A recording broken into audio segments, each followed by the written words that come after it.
बिस्मिल्लाहिर्रहमानिर्रहीम। अस्सलाम वालेकुम। जैकब न्यूज़ सां मां आहियां आबिद अली मंगरियो। पेश आहिनि हिन वक़्त जूं हेडलाइंस।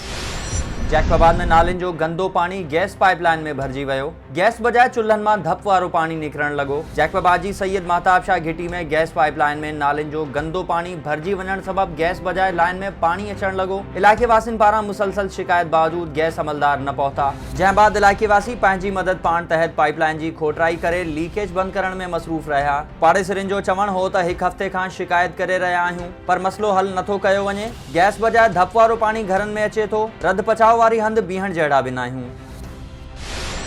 जैकबाबाद में धाड़े जी अनोखी वारदात। पुलिस एहलकार सदाए ॿ ॼणा हिंदू वापारी जे घर में धाड़ो हणी विया। डंगर मोहल्ला में आवाण घिटी में धाड़े जी अनोखी वारदात थी, जिते ॿिनि फोरुनि हिंदू वापारी सच्चानंद जे घर जो दरवाज़ो खड़काए चयो त पुलिस वारा आहियूं, अव्हां चर्च था हलायो, तलाशी वठणी आहे। पीरसन औरत पुष्पा दरवाज़ो खोलियो त फोरू घर में घिड़ी तलाशी वठण बाद औरत खे पातल 4 तोला सोनियूं चूड़ियूं पिस्टल ॾेखारे लाहे वरितियूं ऐं फरार थी विया। धाड़े जी इतला ते हिंदू जनरल पंचायत जो सदर लालचंद सीतलानी समेत वरे अंग में हिंदू बिरादरी जा माण्हू पहुता। होॾां इन सिलसिले में पुलिस जो चवणु आहे त हीउ हिकु गिरोह आहे जंहिंजी ॻोल्हा करियूं पिया। चुल्ह मां 14 वरनि जो मासूम शागिर्द तालिब हुसैन पुरस्रार तौर गुम। वारिसनि पारां अगवा जो शक ज़ाहिर। नीगर जे वारिसनि मूजिब नीगर स्कूल खां घर वापसि ईंदे गुम थी वियो आहे। मुसलसल ॻोल्हा बाद संदसि पतो न पइजी सघियो आहे। असांखे शक आहे त खेसि अगवा कयो वियो आहे। गढ़ी खैरो में क़ौमी अवामी तहरीक पारां बुनियादी मसइलनि जे हल लाइ 15.5 महीननि खां तहरीक जारी। क़ौमी अवामी तहरीक ऐं ह्यूमन राइट्स तरफ़ां जब्बार सिंधी, इलियास लांघा ऐं ग़ुलाम मुस्तफ़ा जी अॻवानी में सिंध बलोचिस्तान बॉर्डर ते धरणो हयो वियो। गढ़ी खैरो खे gas, NADRA office, degree college, मिठो पाणी ऐं ॿियूं सहूलतूं न मिलण ख़िलाफ़ बेगारी पुल ते धरणो लॻायो वियो। अॻवाननि ख़िताब कंदे चयो त गढ़ी खैरो खे हक़ न मिलण ताईं असांजी 15.5 महीननि खां हलंदड़ एहतजाजी तहरीक ईअं ई जारी रहंदी।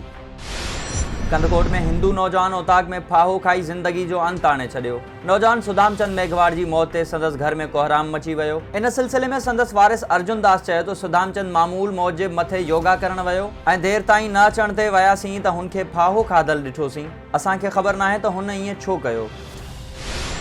मीरल जे अॻूणे यूसी चेयरमैन मोहम्मद आरिफ खोसो पारां सूबाई सलाहकार जे मान में मांझांदो। ॻोठ आरिफाबाद खोसो में मीर एजाज़ ख़ान जखराणी मांझांदे में शिरकत कई। इन मौक़े ते एमपी डॉक्टर सोराब ख़ान सरकी, मीर ताहिर ख़ान खोसो, मीर सुलेमान ख़ान पांवर, सरदार ख़ान महर, मीर अहमद अली ख़ान खोसो, सरदार ग़ुलाम मुस्तफ़ा टांवरी समेत इलाइक़े जे मुअज़्ज़िज़ीन शिरकत कई। बुरड़ी शाहकरी में गाजावाह मां निकिरंदड़ कुंभ शाख जी पूछड़ी जा आबादगार पाणी खोट सबबि सख़्तु परेशान। ॻोठाणनि एहतजाज कंदे चयो त काफ़ी अरसे खां असांजी ज़मीननि ताईं पाणी नथो पहुचे, जंहिं सबबि असांजूं आबाद ज़मीनूं बंजर थी वियूं आहिनि। आबपाशी अमले बाअसर वॾेरनि खे पाणी खणण वारियूं मशीनूं लॻाए ॾिनियूं आहिनि, जंहिं सबबि असां वटि पाणी नथो पहुचे। आबादगार मोहम्मद जुमन ऐं ॿियनि वॾे वज़ीर खे अपील कई आहे त पाणी खोट जो नोटिस वठी असांजूं ॿनियूं ऐं चौपायो माल बचायो वञे। कंदकोट में सालेपट जे नौजवान सहाफ़ी अजय कुमार लालवानी जे नाहक क़त्ल ख़िलाफ़ सहाफ़िन अली हसन मलिक, दिलीप कुमार ठाकुर, लियाकत अली खोसो ऐं ॿियनि जी अॻवानी में सख़्तु एहतजाज कंदे पुलिस खां घुर कई त सहाफ़ी अजय कुमार लालवानी जे क़ातिलनि खे पकड़े कानून मूजिब सज़ा ॾियारी वञे। ॾहरकी जी यूसी सांको में कुतनि जो आज़ार वधी वियो। इलाइक़े वासी सख़्तु परेशान। इन सिलसिले में मोहम्मद उस्मान शर जो चवणु हो त हिते यूनियन काउंसिल सांको में कुतनि जो आज़ार वधी वियो आहे। हर ॾिहाड़े कंहिं न कंहिं ॿार खे कुता ॾाढे था विझनि। 20 ॾींहं अॻु मुंहिंजी मासूम न्याणी आफ़िया खे कुतनि ॾाढियो। कल्ह मुंहिंजे 5 वरनि जे मासूम पुटु अब्दुल समद खे बि कुते ॾाढे विधो आहे, पर तंहिं बावजूद वैक्सीन न पई मिले। कंदकोट में बहलकानी बिरादरी जो जाबदारनि जी गिरफ़्तारी लाइ एहतजाज। ॻोठ जाबिर ख़ान बहलकानी वासिन उस्ताद हक़दाद बहलकानी, शादी ख़ान बहलकानी ऐं ज़हूर अब्बास एहतजाज कंदे चयो त 5 साल अॻु भाइटे मौला बख़्श बहलकानी खे बिरादरी जे माण्हुनि क़त्ल कयो हो, जिन खे पुलिस अञा ताईं गिरफ़्तार न करे सघी आहे, जंहिं सबबि हू असांखे धमकाए रहिया आहिनि। एसएसपी कश्मीर खे अपील आहे त जाबदार गिरफ़्तार करे तहफ़्फ़ुज़ फ़राहम कयो वञे।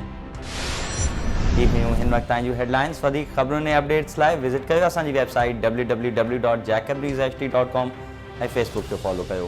ॾिसंदा रहो जैकब न्यूज़, ख़बर खां हक़ीक़त ताईं।